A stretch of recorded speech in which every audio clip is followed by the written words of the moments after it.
En el nombre del Padre, y del Hijo, y del Espíritu Santo. Amén. 3 de abril del 2025. Queridos hermanos, el hombre viene de Dios y debe regresar a Dios. Con la parábola del Hijo pródigo, Jesús nos ha dado, entre tantas cosas, la síntesis de la historia de la humanidad, su largo camino de regreso al Padre. Con el pecado, el hombre se fue de la casa paterna, o sea, de la divina voluntad, a la cual, a su reino, debe volver. Toda la revelación es para llevarnos Dios de la mano y reeducarnos, para llevar al hombre de la muerte a la vida, de las tinieblas a la luz, de vivir según la carne a vivir según su espíritu, del espíritu de siervo al espíritu del Hijo, del querer humano a su querer divino, del temor al amor. Es una paciente y larga pedagogía, en la que Dios se ha hecho como nosotros para hacernos como Él, se adapta a nuestro paso, pero quiere enseñarnos a caminar con Él a su paso. Toda nuestra vida debería ser como los 40 años de Israel en el desierto, a la vez una cuaresma y una Pascua. Pascua que significa pasar con Jesús del mundo al Padre. San Pablo dice que todas aquellas cosas realmente ocurridas en el Antiguo Testamento, en cada detalle, eran al mismo tiempo imagen o figura de otras realidades espirituales y sobrenaturales mucho más importantes y necesarias para nuestra transformación. El Espíritu Santo quiere enseñarnos a pasar de lo que son signos a su significado, de las cosas que son medios a lo que es la finalidad. Es un crecimiento en el que cada cosa lleva a Jesucristo como Jesucristo nos lleva al Padre. Y Jesús se revela poco a poco y nos lleva de lo externo al interior de su vida, con el fin de compartirla con nosotros para hacernos ser como Él. Dice San Pablo, no ponemos la mirada en las cosas visibles, sino en las invisibles. Las cosas visibles son de un momento, las invisibles son eternas. Y San Juan dice, nosotros desde ahora somos ya hijos de Dios, pero lo que seremos aún no ha sido revelado. Y así San Juan dice que hay todavía una revelación futura que nos atañe. Y sigue diciendo, pero sabemos que cuando Él se manifieste, seremos semejantes a Él, porque lo veremos tal y como Él es. Así se comprende la relación entre las revelaciones privadas auténticas con la revelación pública, la relación de lo que Jesús manifiesta y comunica en los escritos de Luisa con lo que nos da en el Evangelio y en la Sagrada Escritura. La Biblia empieza diciendo en el principio, pero no termina diciendo fin, sino sí, vengo pronto. Amén, ven Señor Jesús. Eso significa que la revelación pública es completa. No es posible añadirle ni quitarle nada, pero no ha terminado ni terminará jamás eternamente. Jesús ha dicho, mi alimento es hacer la voluntad de aquel que me ha mandado y realizar su obra. Él que, dice en la carta a los Hebreos, viniendo al mundo dijo, heme aquí que vengo, como de mí está escrito en el volumen del libro, para hacer, oh Dios, tu voluntad. Y en el Padre Nuestro pedimos que se haga en la tierra como en el cielo. Jesús dijo, mi doctrina no es mía, sino de aquel que me ha mandado. El que quiera hacer la voluntad de Él, conocerá si esta doctrina viene de Dios o si yo hablo por mi cuenta. El que por sí mismo habla, busca su propia gloria, pero el que busca la gloria de aquel que lo ha mandado es veraz, y en él no hay injusticia. Lo mismo puede decir el Señor respecto a lo que le ha hecho escribir a Luisa. y a ella le dice: yo me comunico a los humildes como a los sencillos, porque enseguida creen en mis gracias y las tienen en gran estima, aunque sean ignorantes y pobres. Pero con esos otros que ves yo soy muy reacio, porque el primer paso que acerca el alma a mí es la creencia. Por tanto, con toda su ciencia y doctrina e incluso santidad, nunca sienten un rayo de luz celestial, o sea, que van por el camino natural y nunca llegan a tocar ni siquiera con un poco lo que es sobrenatural. Ahí tienes la causa de por qué en el curso de mi vida mortal no hubo ni un sabio o un sacerdote o un potentado entre mis seguidores, sino todos ignorantes y de pobre condición, por ser más humildes y sencillos, y también más dispuestos a hacer grandes sacrificios por mí. Los escritos de Luisa son el gran testimonio de su vida, de la obra extraordinaria que Dios ha realizado en ella, de la misión única que le ha encomendado y de la santidad en la que la ha introducido, cuyas puertas, a partir de ella y gracias a su fiel respuesta, Dios ha abierto a todos nosotros a partir de ahora. Jesús, cuando vino al mundo, apenas habló de la divina voluntad, porque primero debía preparar a las criaturas, y se reservó manifestarla por medio de Luisa. Es su derecho indiscutible, y dice: yo al venir a la tierra vine a manifestar mi doctrina celestial, a hacer conocer mi humanidad, mi patria y el orden que la criatura debía tener para llegar al cielo. En una palabra, el Evangelio. Pero de mi voluntad casi nada o poquísimo dije, casi le pasé por encima, haciendo entender que lo que más me importaba era la voluntad de mi Padre, de su valor, de su altura y grandeza, de los grandes bienes que la criatura recibe con vivir en mi querer. Casi nada dije, porque la criatura, siendo demasiado niña en las cosas celestiales, no habría entendido nada. Sólo le enseñé a pedir: fiat voluntas tua sicut in cielo et in terra, hágase tu voluntad así en la tierra como en el cielo, para que se preparase a conocer esta voluntad mía, para amarla y hacerla, y así recibir los bienes que contiene. Ahora bien, lo que entonces debía hacer, las enseñanzas que a todos debía de dar sobre mi voluntad, te las he dado a ti, así que darlas a conocer no es sino suplir lo que yo debía de haber hecho estando en la tierra como cumplimiento de mi venida. Y dice: si leen estas verdades y están indispuestos, no entenderán nada, se quedarán confundidos y deslumbrados por la luz de mis verdades.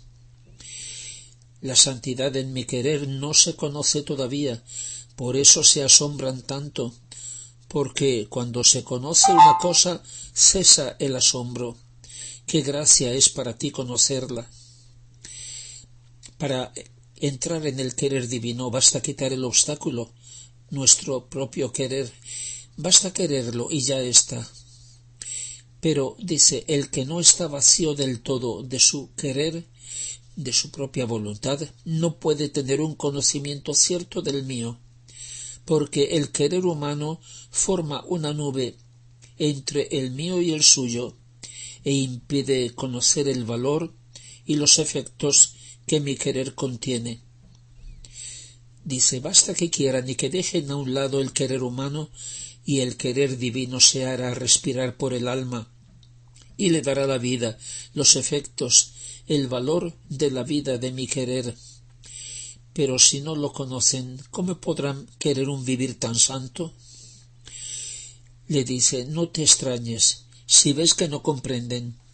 Para comprender deberían disponerse al más grande de los sacrificios, el de no dar vida, aun en las cosas santas, a la propia voluntad. Entonces sentirían qué cosa es poseer la mía y tocarían con la mano lo que significa vivir en mi querer. Tú, sin embargo, está atenta, no te impacientes por las dificultades que ponen, y yo poco a poco me abriré camino para hacer comprender el vivir en mi voluntad. Luisa puede decir con San Pablo, animados por el mismo espíritu de fe, según está escrito, he creído, por eso he hablado, también nosotros creemos y por eso hablamos.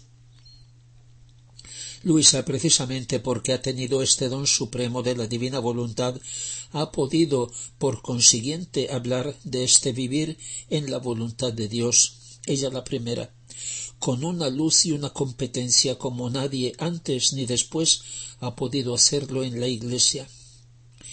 Y le dice, examina todas las vidas de santos que quieras, o libros de doctrina, en ninguno hallarás los prodigios de mi querer cuando obra en la criatura y la criatura que obra en el mío. Todo lo más hallarás la resignación, la unión de voluntades, pero el querer divino que obra en ella y ella en el mío, en ninguno lo encontrarás. Eso significa que no había llegado el tiempo en que mi bondad debía llamar a la criatura a que viva en este estado sublime. Así como el mismo modo como te hago que ores, no se ve en ningún otro. Luisa escribe en una carta del 27 de noviembre de 1944. Dice, nosotros no hablamos de algo que ha prohibido la Iglesia, sino de lo que la misma Iglesia todavía no conoce. Y llegará el día que la Iglesia conocerá y apreciará con triunfo y victoria. No puede ser verdadera paz ni verdadero triunfo si la divina voluntad no es conocida. Nuestro Señor hará los más grandes milagros para hacer reinar su voluntad en la tierra. Por eso pidamos que abrevie el tiempo y que todo se cambie en voluntad de Dios. Es necesario que toda la Iglesia conozca y sea consciente del signo de los tiempos más bello y más sorprendente que Dios nos ha dado, que es la pequeña hija de la divina voluntad, Luisa, destinada por el Señor a ser el prototipo y la primera de la que Él llama la segunda generación de los hijos de la luz, los hijos de la divina voluntad.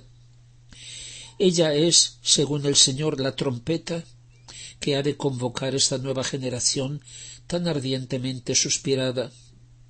Ella es la hija primogénita, la secretaria de Jesús, la maestra de la ciencia más sublime, como es la divina voluntad.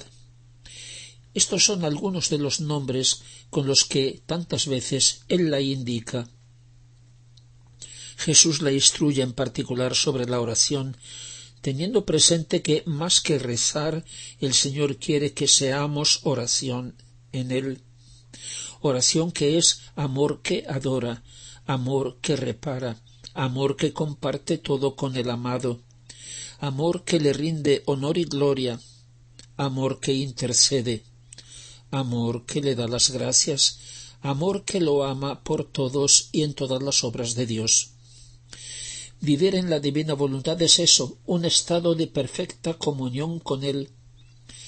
Todo lo que Jesús nos ha dejado, los sacramentos, su misma presencia viva en la Eucaristía, son medios para alcanzar el fin de su amor, hacer que seamos como una vestidura que lo cubra, una Eucaristía viviente, o como dice Santa Isabel de la Trinidad, una humanidad suya sobreañadida en la que Él pueda cumplir su misterio. Dice el Señor, hija mía, todas mis obras se dan la mano, y eso es señal de que son obras mías, que una no se opone a otra, sino que están tan vinculadas que se sostienen unas a otras.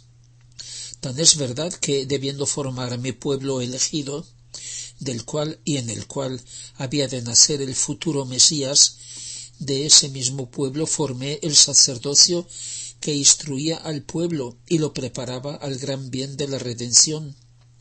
Les di leyes, manifestaciones e inspiraciones sobre las que se formaron las Sagradas Escrituras, llamadas Biblia, y todos se dedicaban al estudio de la misma. Y yo, con mi venida a la tierra, no destruí las Sagradas Escrituras, sino que las sostuve, y mi evangelio anunciado no se oponía en nada a ellas, sino que se sostenían recíprocamente de un modo admirable.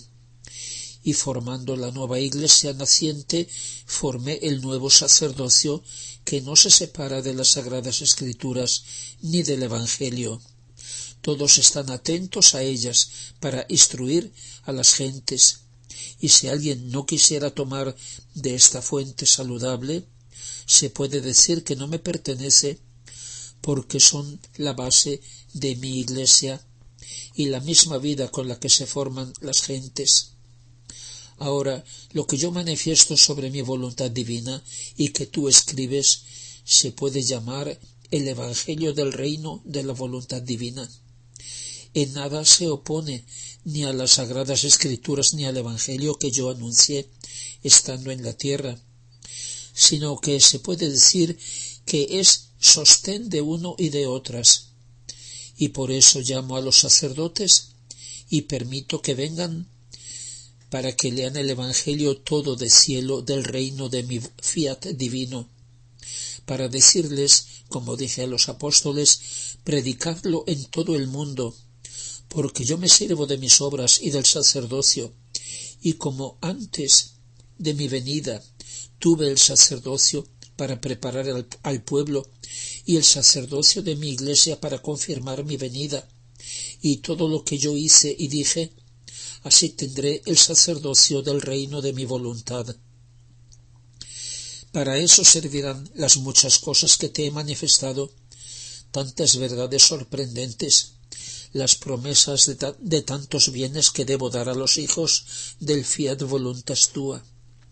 Serán el Evangelio la base, la fuente inagotable de la que todos tomarán la vida celestial, la felicidad terrena y el restablecimiento de su creación. Oh, qué feliz se sentirá quien beba con ansia a largos tragos de estas fuentes de mis conocimientos, porque tienen el poder de dar la vida del cielo y de quitar cualquier infelicidad. Dice, estos escritos harán sentir tan fuerte su palpitar que sofocará al querer humano y tomarán su primer puesto de vida que les corresponde, porque mi voluntad es el palpitar y la vida de toda la creación. Por eso el valor de estos escritos es inmenso, contienen el valor de una voluntad divina. Gloria al Padre y al Hijo y al Espíritu Santo, como era en el principio, ahora y siempre, y por los siglos de los siglos. Amén.